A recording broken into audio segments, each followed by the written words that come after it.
Capítulo 40. Encuentro con los lamas.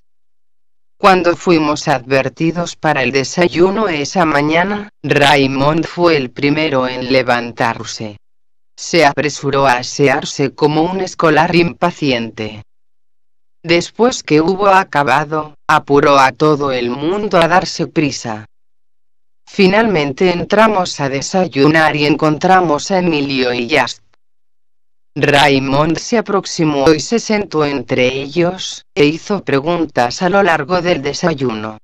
En el momento en que lo acabamos, se levantó de la mesa y salió apresuradamente de nuevo para ver la casa que había crecido en 15 minutos, como él la definió.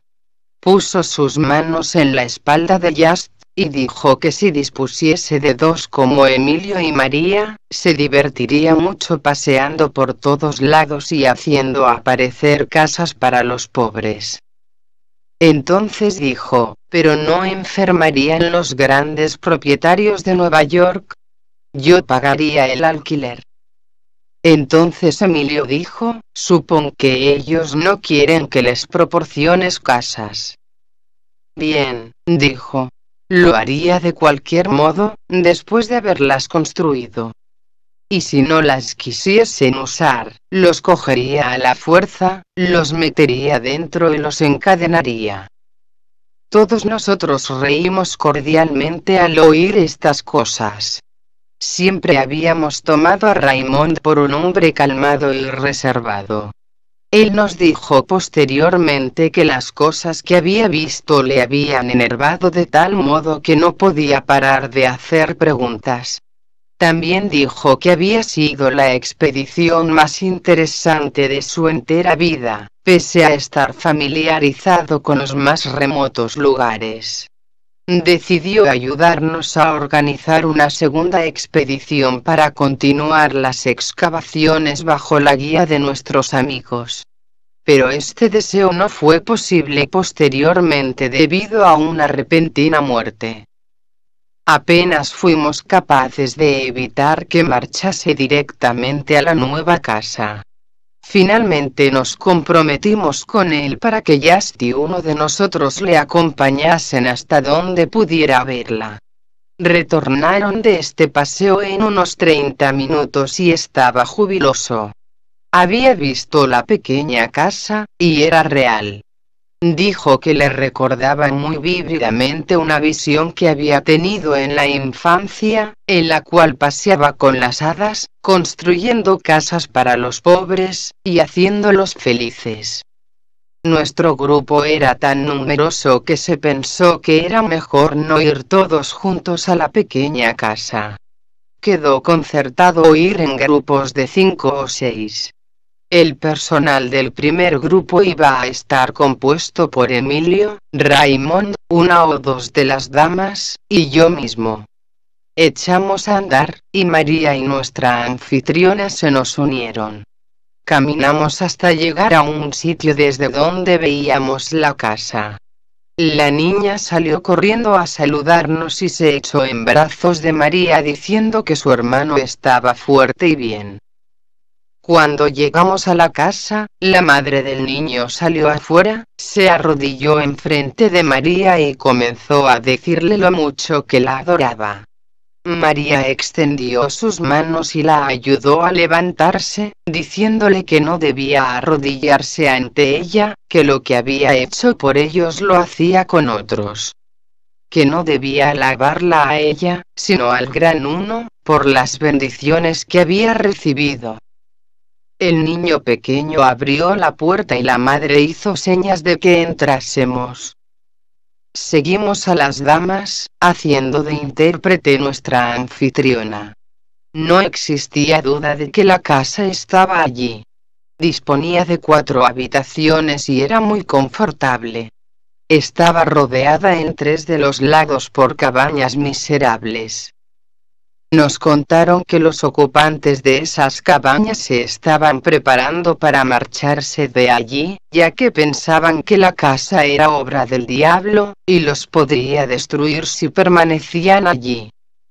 También tuvimos noticias del gobernador. A las 11 de la mañana aproximadamente envió al comandante y un grupo de soldados para invitarnos a comer con él, a las 2 de la tarde. Aceptamos y, a la hora señalada, vimos a un guardia esperándonos para escoltarnos a la casa del gobernador. El lector comprenderá que no había medios de transporte en el pueblo, de modo que usamos el único modo de locomoción que teníamos, caminar. Cuando llegamos a la casa del gobernador encontramos que un cierto número de lamas, incluido el gran lama, del monasterio próximo, nos habían precedido. Supimos que ese monasterio alojaba de 1500 a 1800 lamas, y era considerado muy importante. El gobernador era miembro del consejo sacerdotal del monasterio. Nosotros esperábamos al principio una viva discusión, pero vimos pronto que la comida tenía como propósito entablar relación con los miembros de nuestra expedición. Nuestros amigos los maestros conocían al Gran Lama, ya que se habían reunido muchas otras veces y habían trabajado juntos.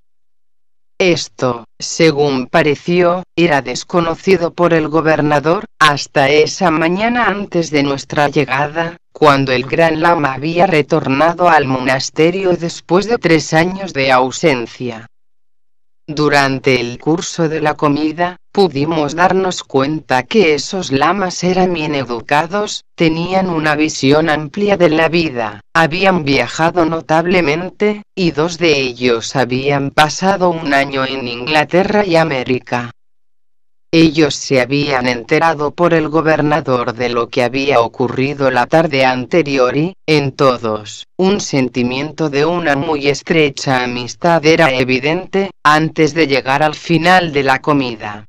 Encontramos al gobernador muy simpático, y la única mención hecha de los acontecimientos de la tarde previa, fue acerca de la gran iluminación que le había proporcionado.